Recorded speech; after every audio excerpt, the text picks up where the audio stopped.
우리가 성령께서 임재하셔서 한국 교회를 바꾸어 놓는 그런 역사적인 순간이 되리라고 믿습니다. 주기철 목사님은 경남 창원에서 태어나셨습니다. 그리고 경남 마산에서 목회하셨습니다. 그는 신사참배에 반대했습니다. 감옥에 불려가기 시작했습니다. 신사참배에 반대하면서 감옥에 불려가는 그를 평양 산정현교회에서 담임 목사로 초빙을 했습니다.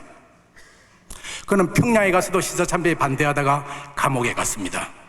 1938년부터 그분이 돌아가신 1944년 4월 21일 이 7년 사이에 5차례에 걸쳐서 5년 4개월간의 옥고를 치르십니다. 이제 4번째 감옥에 있는데 너무너무 몸이 피폐해져서 이제 그 고문에 도저히 견딜 수 없는 모습으로 집으로 돌아왔습니다. 그때 오정모 사모님이 하나님 나라를 증거하는 당신이, 예수 그리스도의 부활을 증거하는 당신이 어떻게 편안하게 죽으려고 하느냐. 그래서 그는 성도들 앞에 여기 있는 일사가고라고 하는 유명한 설교를 남기시고 다시 감옥에 가셨습니다. 그리고 그는 순교자로 위대한 삶을 마감하셨습니다. 오늘 제가 여러분들과 같이 나눌 말씀의 키워드는 순교입니다. 다음. 자, 광복 70주년을 한번 돌아보겠습니다. 우리 한국이 얼마나 축복을 받았습니까? 광복 70년 동안 한국에 나타난 이 놀라운 경제적인 축복은 세계 사람들이 한강의 기적이라고 얘기를 합니다. 1953년은 6.25 전쟁이 끝나던 해입니다. 그 해에 세계은행이 우리나라의 GNP를 조사했습니다. 1인당 67달러, 등수는 109등. 몇 개 나라 중에서 109등인지 아십니까? 110개 나라 중에서 109등, 꼴찌에서 2등이었습니다. 1963년에 100달러를 돌파했습니다.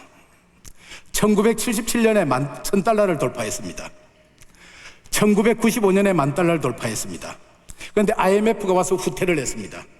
이제 24,454달러로서 남들이 부러워하는 그런 대열에 들어섰습니다. 다음. 그런데 이런 놀라운 한강의 기적과 같이 또 다른 하나의 기적이 나타났습니다. 기독교의 놀라운 성장입니다. 1900년 20세기가 시작될 때 이 땅의 기독교인은 6,500명이었습니다. 전체 인구의 0.1%, 1000명 중에 1명의 기독교인이었습니다. 그런데 부흥이 되기 시작해 1995년이 되어지면은 20세기가 끝나기 전에 876만 명, 19.7%, 10명 중에 2명이 예수를 믿는 그런 나라가 되어졌습니다. 20세기를 통틀어 보면은 한국은, 대한민국은 세계사에서 남들이 경험하지 못한 2가지의 기적을 경험했습니다. 그 한 가지는 경제적인 축복이었고 또 한 가지는 영적인 축복이었습니다. 다음이요. 자, 아까 얘기했던 그 1963년 이제 겨우 1인당 GNP가 100달러를 돌파했던 그 시점에 그때 전주 예수병원에 9살 먹는 여자아이가 찾아왔습니다. 그래서 닥터 크레인 선교사가 이 아이의 배를 가르고 수술을 합니다. 거기에서 1063마리의 기생충이 나왔습니다. 지금까지 깨어지지 않는 기네스북의 기록입니다. 이걸 본 크레인이 너무너무 마음이 아팠습니다. 그래서 그는 세계 언론에다가 기고를 했습니다. 이 불쌍한 민족, 이 불쌍한 사람들, 이 대한민국을 도와주십시오. 그래서 미국에서, 유럽에서 저 아프리카로 가기 위해서 선교를 준비하고 있던 사람들이 한국을 향해서 찾아오기 시작했습니다. 여러분들 어떻게 생각하십니까? 제일 가난한 병의 대명사가 2가지가 있습니다. 하나는 결핵이고 하나는 기생충입니다. 저것이 지금부터 50년 전에 우리의 모습이었다. 다음요. 그런데 지금 한국 사회는 또 위기가 찾아왔습니다.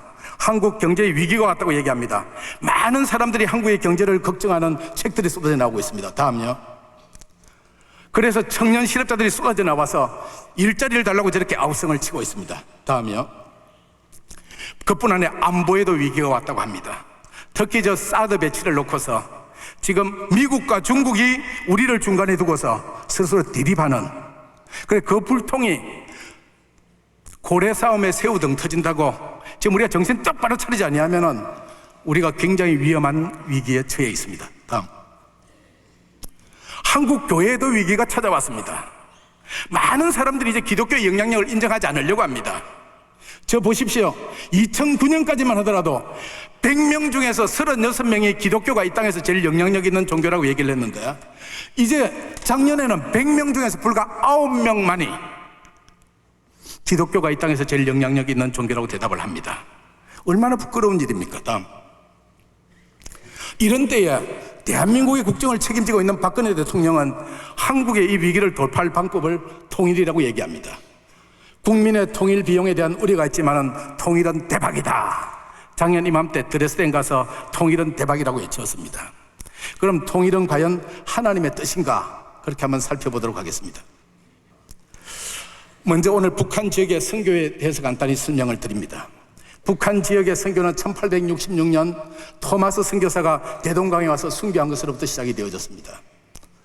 그리고 1892년, 그로부터 약 40년이 지난 다음에 감리교의 의료 선교사인 의사인 닥터 홀이 평양에 상주하면서 선교를 시작했습니다. 다음이요. 자, 토마스 선교사. 그는 1840년에 영국 웨일즈 지방에서 목사의 아들로 태어났습니다. 그는 엘리트 신앙 교육을 받고 자랐습니다.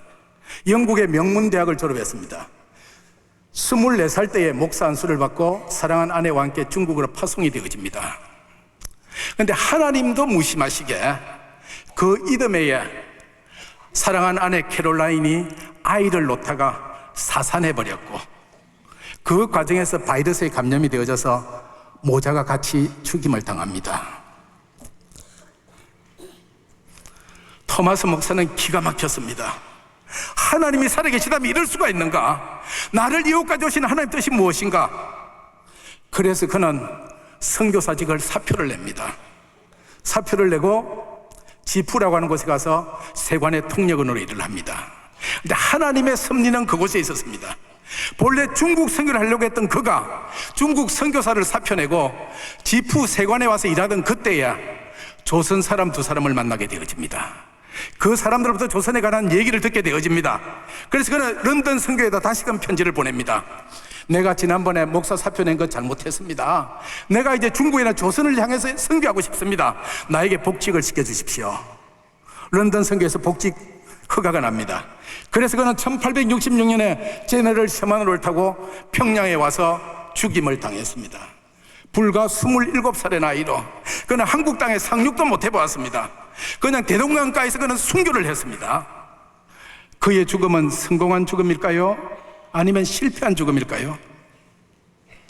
그런데 그로부터 28년이 지나고 난 다음에 한석진 목사님이 마페 선교사를 모시고 평양을 선교하기 위해서 이곳에 왔다가 토마스 목사에 관한 유적을 찾기 시작했습니다.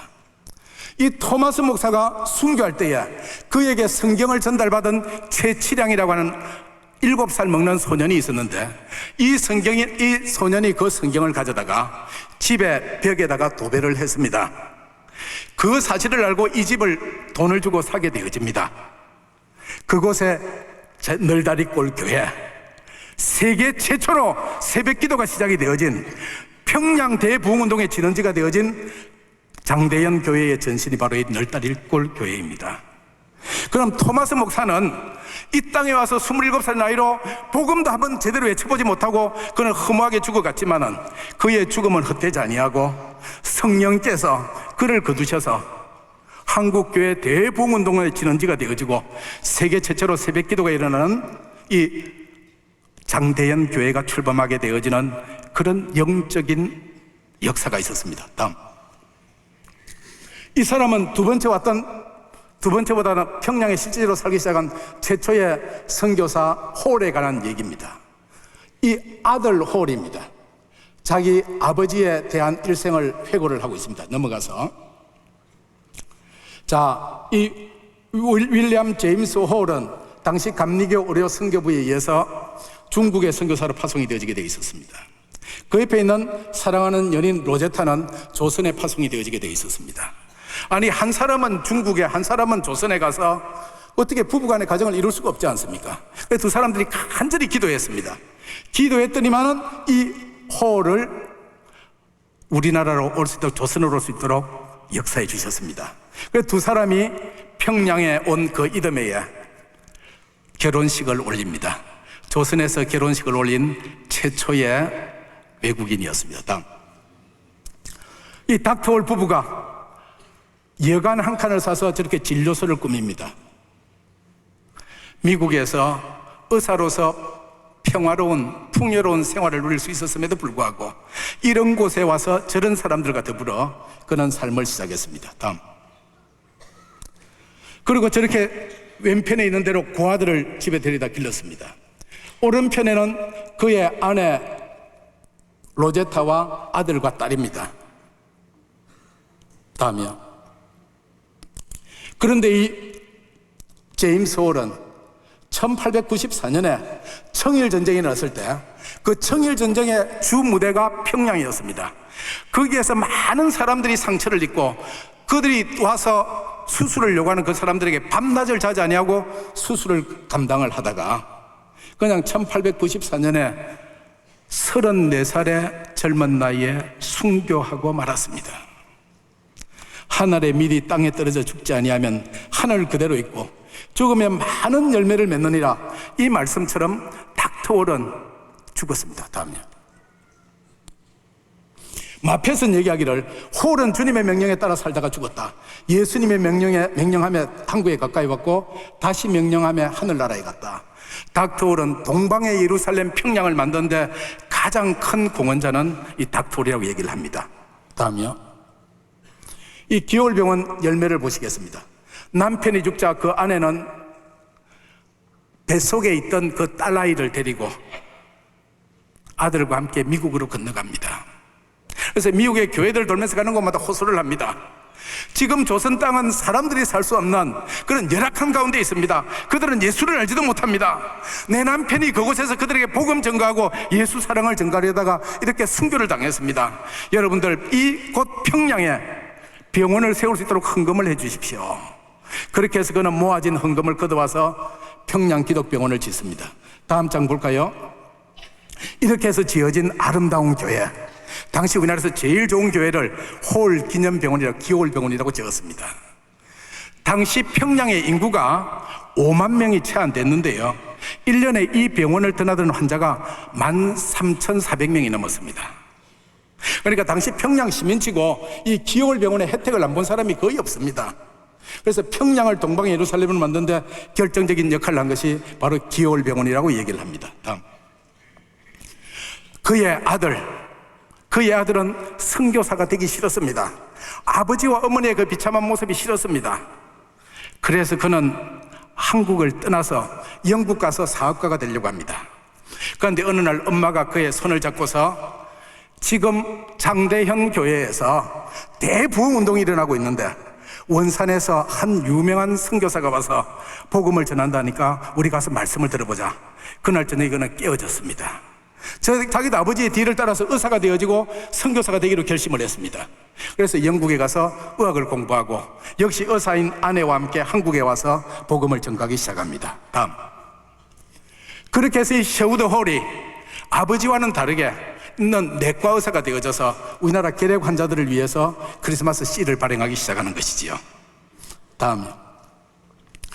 이제 그 아들도 죽어서 아버지와 같이 그 며느리도 다 같이 양화진에 묻혀 있습니다.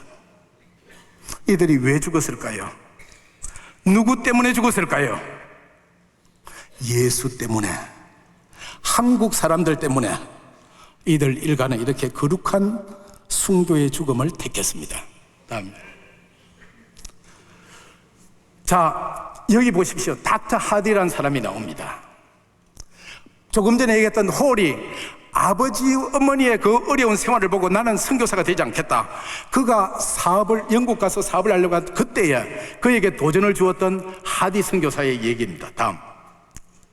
이 하디 선교사가 바로 원산에서 원산 기도회를 통해서 부흥운동이 일어나게 하고 그 기도의 불씨를 평양 대부흥운동으로 가져온 역사적 인물이었습니다. 다음요. 자, 길선주 목사와 장대영 교회. 이 길선주 목사님이 1907년 1월 달부터 집회를 시작을 하지요. 그곳에 성령의 불이 떨어졌습니다. 놀라운 역사가 일어났습니다. 길성주 목사의 얼굴은 마치 위대한 하나님의 얼굴처럼 비춰졌다라고 벌레어 선교사는 기록을 하고 있습니다. 그가 뱉는 말은 성령의 소리처럼 들렸다라고 기록을 하고 있습니다. 그의 설교를 듣는 많은 사람들이 회개를 했습니다. 너도 나도 일어나서 회개를 했습니다. 내가 누구를 미워했노라, 내가 누구에게 돈을 떼먹었노라, 내가 아내 몰래 외도를 했노라, 막 회개하기 시작했습니다. 회개운동으로 끝난 것이 아니었습니다. 즉시 회복이 일어났습니다. 그들은 길선주 목사의 가르침에 따라서 자기가 마음에 상처를 준 사람들 찾아가서 잘못했노라고 용서를 구했습니다. 샬롬이 일어났습니다. 샬롬이 그들 마음속에 증거되어지기 시작했습니다. 이렇게 되어지니까 전국적으로 성령의 불씨가 퍼지면서 이 1년 동안에 전국의 교회 숫자가 2배로 늘었습니다. 교인이 3배로 나는 역사가 일어났습니다. 이 새벽 기도 운동이 최초로 시작되었던 이 장대현 교회, 나는 오늘날 명성교회의 부흥의 비결이 새벽 기도 때문이라고 알고 있습니다. 장대현 교회가 오늘 우리들에게, 길선주 목사 오늘 우리들에게 들려주는 메시지의 도전이 무엇인지 생각해 보시기 바랍니다. 다음, 선교의 흐름들을 이렇게 합니다. 16, 17세기의 선교사들이 미국으로 건너가서 미국의 영적 대각성 운동을 일으키고 그 결과로 한국에 복음이 전해졌다고 얘기를 합니다. 그러나 성령께서는 미국을 통해서 우리나라에 역사하시기도 했지만은 웨일즈의 성령 운동을 주도하던 이 토마스 선교사가 한국에 와서 대부흥 운동을 일으키는데 간접적으로 연결되고 있음을 느낄 수가 있습니다. 다음, 자, 한국교회의 자랑스러운 유산입니다. 평양신학교 제1회 졸업생인 7명의 장로교 목사가 제 앞에 앉아 있습니다. 근데 특별히 2사람이 눈에 띄지요. 한 사람은 성경책을 들고 있습니다. 한 사람은 태극기를 들고 있습니다. 성경책을 들고 있는 사람은 길선주 목사입니다. 태극기를 들고 있는 사람은 한석진 목사입니다. 많은 분들이 이걸 가지고 오해를 합니다. 길선주 목사는 교회가 해야 될 역할 중에서 복음운동, 영혼구원운동에 전념한 사람이었다. 한석진 목사는 사회적인 책임, 사회선교에 앞장선 사람이었다. 그런데 그러지 않습니다, 여러분. 길선주 목사가 어땠습니까? 그의 아들 길진형은 숭실학교를 다니던 그때의 백오인 사건으로 고문을 당해 죽습니다. 3.1 운동이 일어났을 때 민족 대표 33인 중에서 2번째로 기독교 대표 16명 중에서 제일 먼저 이름을 서명한 사람이 길선주 목사입니다. 예수 잘 믿는 사람은 이 조국의 문제에 무관심할 수가 없어요. 예수 잘 믿는 사람은 사회 문제에 무관심할 수가 없습니다. 한석진 목사가 어떤 사람입니까? 다음 넘겨볼까요? 한석진 목사가 나중에 금강산 수양관을 세우고 많은 인물들을 길러냈습니다. 다음요. 이 한석진 목사의 설교를 듣고 남강 이성훈이라고 하는 독립운동가가, 그는 나라가 망했습니다. 우리나라에 소망이 없어졌습니다. 그때 평양에서 한 유명한 목사가 와서 부흥회를 한다는 얘기를 듣고 참석을 했습니다. 길선주 목사가 십자가의 고난에 대한 설교를 했습니다. 한석진 목사가 얘기하기를, 앞으로 봐도 뒤를 봐도 왼쪽을 봐도 오른쪽을 봐도 우리에겐 소망이 없다. 이럴 때 여러분들 하늘을 보아라. 하늘나라에 소망이 있다. 그 얘기를 듣고 남강 이성훈이 즉시 예수를 믿기로 결심을 하고 다음 날부터 와서 오산학교에 신앙교육을 시킵니다. 여기에서 순교자 주기철 목사가 태어났습니다. 여기에서 한경직 목사가 태어났습니다. 다음, 평양 선교가 성공한 요인을 3가지로 얘기합니다. 교회는 씨 뿌린 역할을 했습니다. 파종한 역할을 했습니다. 그러면 병원에서 쟁기를 가지고 그 흙을 들어감는 역할을 했습니다. 마지막 학교가 쓰레를 가지고 그 땅을 고르는 이런 3박자가 맞아서 평양 선교가 성공했다고 얘기를 합니다. 다음요. 조금 전에 얘기했던 닥터홀이 와서 평양 진료소를 하고 교회를 세웠던 남산엔 교회, 그리고 기올 병원이 있던 그 자리가 지금 없어져 버렸습니다. 그 자리에 뭐가 있느냐, 인민대학습당이라고 해서 주체 사상을 가르치는 전당 인민대학습당이 되어져 있습니다. 다음이요. 장대인 교회가 없어져 버렸습니다. 그 자리에 평양 학생 소년 궁전이라고 어린 아이들에게 주체 사상을 세뇌시키는 곳으로 바뀌어져 버렸습니다. 다음이요. 성경에서 보는 통일론, 할 수 있거든 너희로서는 모든 사람과 더불어 평화하라. 내 사랑하는 자들아, 너희가 친히 원수를 갚지 말고 하나님의 진노하심에 맡기라. 여러분들 마음속에 저 북한 동포들이 내 형제라고 하는 마음이 안 듭니까? 동포라는 마음이 안 듭니까? 이웃이라는 마음이 안 듭니까? 원수라고 생각이 되어집니까? 주님은 말씀하십니다. 내 사랑한 자들아, 너희가 친히 원수를 갚지 말고 하나님의 진노하심 맡기라. 그뿐 아니라 내 원수가 주리거든 먹이고 목마르거든 마시우라. 이 시대에 가장 지극히 작은 자 하나, 저 북한에 있는 헐벗고 굶주린 영양실조 있는 그 아이들에게 한 것이 곧 나에게 한 것이요, 그 아이들에게 하지 아니한 것이 나에게 하지 아니한 것이다. 그들에게 하지 아니한 자는 영불에 처해지고 그들에게 한 자는 영생에 이르리라. 주님께서 여러분들에게 말씀하십니다. 지금 이 순간에 우리처럼 자유롭게 예배하지 못하고 북한에 갇혀있는 사람들이 있습니다. 올해는 광복 70주년인데 포로되어진 자들이 해방되어져 돌아오는 해인데 오히려 예수 전하러 갔다가 그곳에 붙잡혀 있는 사람들이 있습니다. 김정욱 선교사는 서울에서 파송이 되어졌는데 2013년 11월 달부터 간첩죄로 붙잡혀서 지금까지 3년간의 무기 노동 교화형을 받고 감옥살이를 하고 있습니다. 이면수 목사는 캐나다 토론토 큰빛교회 목사인데 금년 2월 달부터 붙잡혀서 소식이 없습니다. 저분들이 북한이 위험한 줄 알면서 왜 갔겠습니까? 무엇하러 갔겠습니까? 목사들이. 그런데 저렇게 비록 방법이 잘못되었다고 할지라도 그 위험한 줄 알면서 무슨 충동에 의해서, 나는 성령에 이끌려 갔다고 생각을 하지만은 무슨 충동에 잘못 갔다고 할지라도 그들이 붙잡혀서 그곳에서 옥고를 치르고 있는데 한국 교회가 그들을 위해서 기도도 하지 아니하고 그들을 외면하고 있으면 주님 보시기 얼마나 마음이 아프겠습니까? 나는 이 평화 통일 기도회에 저 이면수 목사는 큰 교회 목사이기 때문에 성도들이 열심히 구매운동을 합니다. 캐나다 정부가 나서서 열심히 구매운동을 하고 있습니다. 그런데 김정욱 선교사는 돌보는 사람도 없습니다.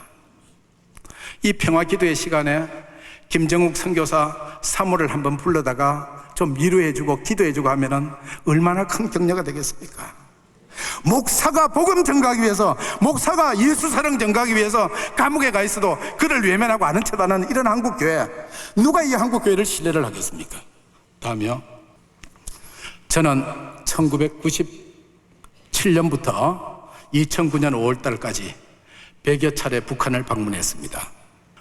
나는 할 수 없으되 내게 능력 주신 자 안에서 능치 못할 일이 없으리라.